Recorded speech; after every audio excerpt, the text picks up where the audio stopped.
Welcome to Red Hat Certified System Administrator Training. This is for the Red Hat exam EX200. We're going to be talking about hands-on preparation for the examination and all of the different components that go into what you're expected to know for passing the examination. It is a hands-on examination, so we're going to be dealing with a lot of hands-on stuff. We're going to be talking about how Red Hat Enterprise Linux works. Before we get really into this, I wanted to introduce myself. My name's Rick Messier. I've been working with Unix for roughly 30 years or so, different flavors of Unix. And for almost 20 years, I have been using Red Hat. I'm a program director of cybersecurity and digital forensics programs in the Continuing Professional Studies division at Champlain College. I'm also an instructor in graduate and professional studies and information assurance at Brandeis University, and I have a small consulting company as well. Now, just to go quickly over some of the background here, we've got Red Hat Enterprise Linux, and that's really what the exam focuses on.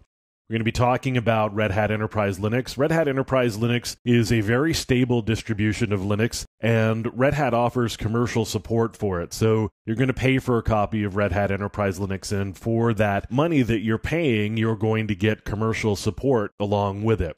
Now, Red Hat also supports a distribution called Fedora Core, and that's where a lot of the development that ends up going into Red Hat Enterprise Linux takes place. So there's testing that happens. People make use of new packages, new features in Fedora Core. If they end up working out, they become stable, they may make their way into Red Hat Enterprise Linux. It's very leading edge, very unlike Red Hat Enterprise Linux.